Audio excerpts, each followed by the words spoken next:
Hello, dear students. How are you all? I hope everyone is fine out there.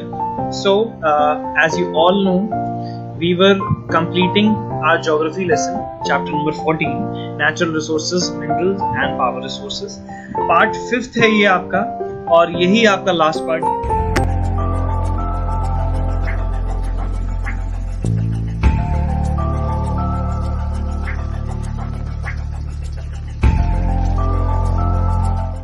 So, as you all know, we were discussing about the non-conventional resources. कि non-conventional resources क्या होते हैं? Basically, non-conventional resources are those resources which are inexhaustible, which are renewable. ठीक है, जो renew हो सकते हैं, जो कभी खत्म नहीं होते हैं, उनको हम लोग नॉन कन्वेंशनल रिसोर्सेज की कैटेगरी में डालते हैं. सो लास्ट टॉपिक जो हमने खत्म किया था वो था विंड. आज जो शुरू करेंगे वो होगा solar energy. So let us start. It is the energy we receive from the sun. It offers tremendous potential to generate power. जो कि आप जानते हैं solar panels, solar energy receive होती है और सोलर एनर्जी से बहुत एक असीम एनर्जी मिलती है जो जनरेट करती है पावर को. Solar cell using the huge mirrors are needed to tap solar energy for producing the electricity. As you can see in this picture, बहुत सारे पैनल्स लगते हैं जो कि ट्रैप करते हैं सोलर एनर्जी को और फिर एनर्जी इलेक्ट्रिसिटी जो है वो प्रोड्यूस होती है. Solar power can be used for cooking, heating, crop drawing and other uses of relatively low cost. मतलब कॉस्ट बहुत ज्यादा कट आउट होती है. यहाँ पे आपको वो ओल्ड ट्रेडिशन इलेक्ट्रिसिटी यूज नहीं करनी है. आपको सोलर से मिलती हुई एनर्जी जो है, हालांकि एक बार का इन्वेस्टमेंट है, वन टाइम इन्वेस्टमेंट है, बट ये एक बहुत ही बेनिफिशियल इन्वेस्टमेंट है. Many houses and hotels have experimented fairly successful in obtaining heat from the sun rays. कई सारे hotels, कई सारे houses इस चीज को सक्सेसफुली चला रहे हैं. Solar heat can also be used under certain circumstances to drive generators. It is pollution free and can be generated anywhere. So this is the basically eco-friendly energy which is produced. बहुत ज़्यादा beneficial भी है और ecologically भी अच्छी है और हमारी ecosystem के लिए भी बहुत ज़्यादा beneficial है. तो next energy की बात करते हैं हम लोग, वो है geothermal energy. Geothermal energy is derived from the volcanic phenomena such as hot springs or geysers. It is limited to the areas where there is volcanic activity. ये basically ऐसी energy है जो कि volcanic eruptions और volcanic springs जो होती हैं, hot springs जो होते हैं. El Salvador, Kenya, the Philippines and Iceland generate energy from geothermal sources. अब इंडिया के बारे में बात करते हैं, कहाँ मिलती है. In India, geothermal energy has been set up in Manikaran in Himachal Pradesh for the electricity generation. So let's talk about the next topic, which is tidal energy. Tidal energy is an important in coastal areas. Basically ऐसे areas जो कि समुद्र के, जो oceans के बहुत ज़्यादा करीब हैं, where it is generated from the rising tides. मतलब जो आपकी लहरें होती हैं, waves होती हैं, उनसे ये energy basically develop होती है. Uneconomical है. Tidal energy, tidal power might be useful source of power generation for future, though it is uneconomical at present. मतलब बहुत ज़्यादा खर्चीला है ये tidal power energy utilization. बहुत ज़्यादा इसमें cost involved है. European countries such as France and Norway have started utilizing it on a very small scale. First of all, the Gulf of Kutch and Khambat are situated in the development of the tidal energies in India. मतलब ये आप कह सकते हैं Gulf of Kutch and Khambat in India are basically undergoing this process of tidal energy. They are basically developing the tidal energy in our India. So let's discuss about the next topic, which is biogas. Biogas is utilized in many parts of India and other countries, other Asian countries basically.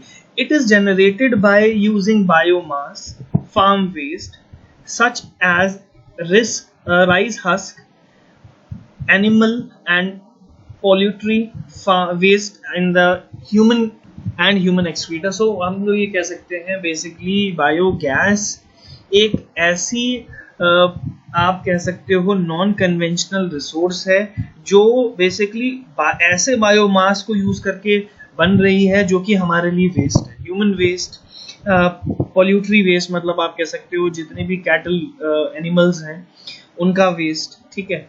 So biogas is produced from sewage in the cities and towns.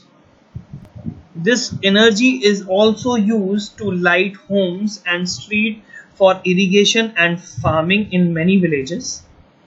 Gobar gas plants are a cheap source of power. These have been set up in some Indian villages in northern plains to fulfill various power needs.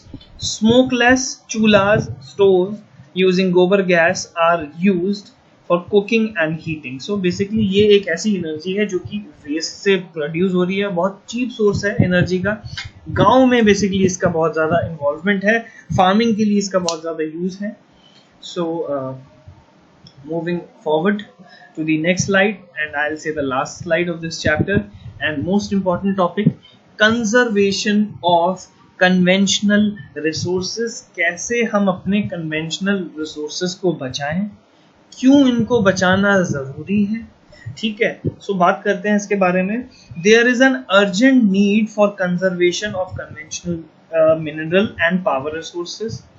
Late us examine some measures that can be adopt. अब क्या होता है कि कभी कोई चीज हमारे पास bulk में होती है तो हम ये समझते हैं बस इसे खर्च करो, ठीक है, नो मैटर कि वो हमारे पास आगे चल के होगी या नहीं होगी, उसे बस हमें खर्च करना है. बट ये सबसे गंदी मेंटालिटी है. आपको तो बल्क में पानी दिख रहा है, ठीक है, बट आने वाली जनरेशन्स के बारे में अगर सोचा जाए तो पानी नहीं रहेगा, पानी के लिए ही जंग होगी. तो समझ रहे हैं इस बात को. तो basically conservation of conventional resources, अगर बात करें conventional of your natural resources, बहुत ज़्यादा एसेंशियल है. We must learn to use efficient mining techniques, जिससे कि हम अच्छे से मिनरल्स को एग्जैक्ट निकाल लें, अंडर अर्थ से निकाल सकें हम. माइनिंग टेक्निक्स आनी चाहिए. We should save some untapped sources for future needs and locate new deposits for the sustain development. Sustainable development करना बहुत ज़्यादा ज़रूरी है, जिससे कि हम लोग एक प्रॉफिटेबल फ्यूचर की खोज कर सकें.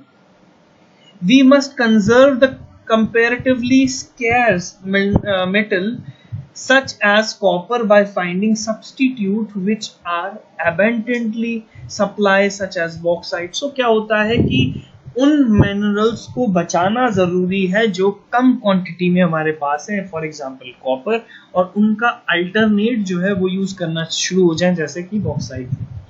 We must reuse, renew and recycle wherever possible. So this is must.